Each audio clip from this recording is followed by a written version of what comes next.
वालेकुम। मेरा नाम डॉक्टर भावना है। मैं गायनी के शोबे से वाबस्ता हूँ।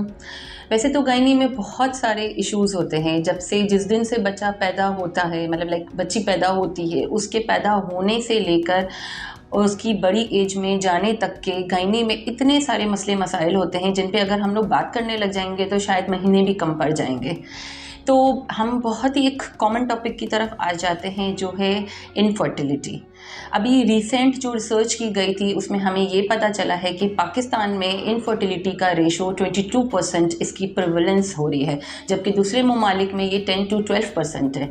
इसके बिहाइंड तो बहुत सारी वजूहात हो रही हैं। सीडेंट्री लाइफस्टाइल हो रहा है, लोग मोबाइल पे ज़्यादा एडिक्टेड हो रहे हैं, मेडिसिन्स का जो है प्रॉपर यूज़ नहीं हो रहा, लोग अपने प्रॉपर ट्रीटमेंट्स नहीं करवा रहे, प्रॉपरली टाइम पे डॉक्टर्स के पास जो हैं वो नहीं जा रहे हैं। और हमारे गाँव में आज भी बहुत सारी ऐसे इश्यूज़ हो रही हैं कि बहुत सारी लेडीज़ हैं जो गाँव में होती हैं, बहुत सारे रिमोट एरियाज़ में होती हैं, डाई डिलीवरीज़ हो रही हैं, अनस्किल्ड बर्थ अटेंडेंट्स जो डिलीवरीज़ करवा रहे हैं उसके बाद से इन्फेक्शंस वगैरह जो हैं वो हो रहे हैं। तो आप अगर देखेंगे अपने सराउंडिंग्स में, अपने रिश्तेदारों में, अपने नेबर्स में, आपको हर 5 में से एक कपल ऐसा ज़रूर आता है या बताता है कि भी हमें बच्चा नहीं हो रहा, हम बहुत टाइम से ट्राई कर रहे हैं, इनफर्टिलिटी का इशू है। इसके अंदर क्या होता है कि एक प्राइमरी इनफर्टिलिटी होती है और एक होती है सेकेंडरी इनफर्टिलिटी। प्राइमरी इनफर्टिलिटी 4% है, इसका ये मतलब होता है कि सिरे से बच्चा ठहरा ही नहीं है। और सेकेंडरी इनफर्टिलिटी होती है कि एक हो गया लेकिन फिर दूसरे में होने में प्रॉब्लम हो रही है। इसके भी फिर मल्टीपल फैक्टर्स होते हैं। तो मसले ये होते हैं कि हो सकता है कि अंडेदानी के अंदर कोई मसला है, अंडेदानी से अंडा निकल रहा है तो वो मैच्योर नहीं हो रहा, मैच्योर होकर निकल रहा है तो वो फैलोपियन ट्यूब पे टाइमली फर्टिलाइज नहीं हो रहा, सही फर्टिलाइज नहीं हो रहा।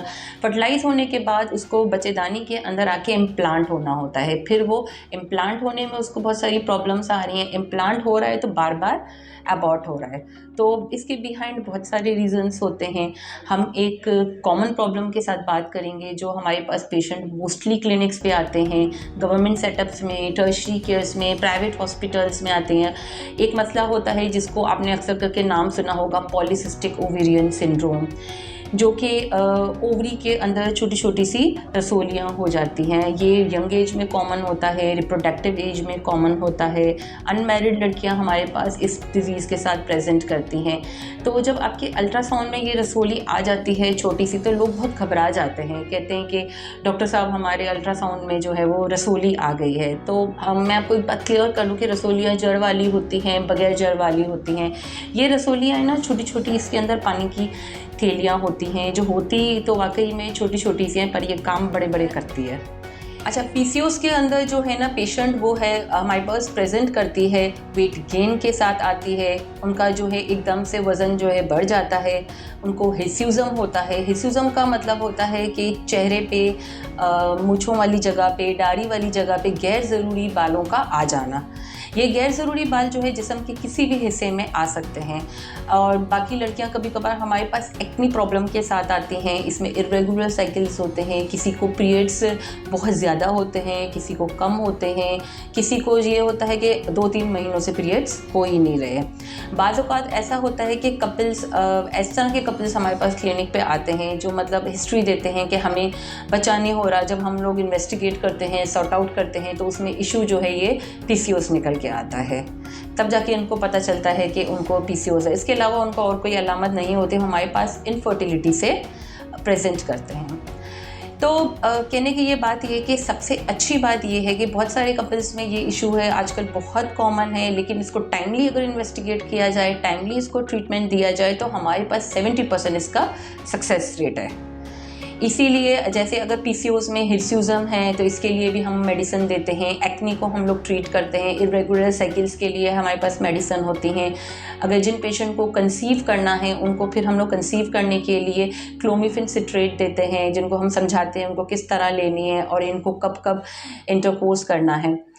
अच्छा, एक और बात है जो मैं आपको क्लियर करना चाहूँगी। हमारी सोसाइटी में एक ये इशू होता है, आपने अक्सर देखा होगा कि जब बच्चा नहीं होता तो सारा ब्लेम जो है वो फीमेल्स पे डाला जाता है कि भाई फीमेल्स इज़ रिस्पॉन्सिबल, और दूसरी बात कि सेकंड मैरिजेस और वो सारे ब्ला ब्ला सारे इशू हो जाते हैं। तो मैं एक और चीज़ क्लियर करना चाहूँगी, जैसे जैसे साइंसी दौर में हम लोग तरक्की कर रहे हैं, इन्वेस्टिगेशंस हो रही हैं, तो हमें ये बात पता चली है कि नॉट डाउट फीमेल का एक बहुत ही इंपॉर्टेंट रोल है, because she is a mother.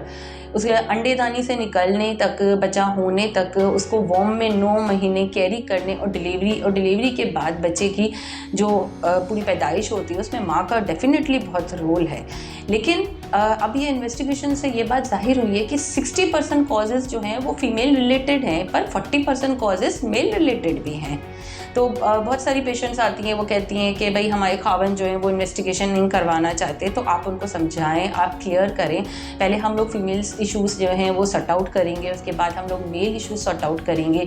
जहां हमें जो मसला लगेगा, जो प्रॉब्लम होगी, उसको उसी तरीके से ट्रीट किया जाएगा, और उसके बाद आपके पास सक्सेसफुल यहाँ पे जो है प्रेगनेंसी होने के चांसेस हैं, बच्चा होने के चांसेस हैं। 70% कपल्स जो हैं वो कंसीव करते हैं। मैं डॉक्टर भावना, गायनोकोलॉजिस्ट, ऑब्स्टेट्रिशियन, मैं यहाँ पे प्रैक्टिस करती हूँ Afia family health care clinic. मेरे डेज़ होते हैं सैटरडे को 2 to 4 PM। अगर आपको कोई भी मसला है इनफर्टिलिटी से रिलेटेड, PCOS या कोई भी गायनोकोलॉजिकल आपका इशू है, ऑब्स्टेट्रिक आपका इशू है, आप यहाँ पे आएँ, विज़िट करें।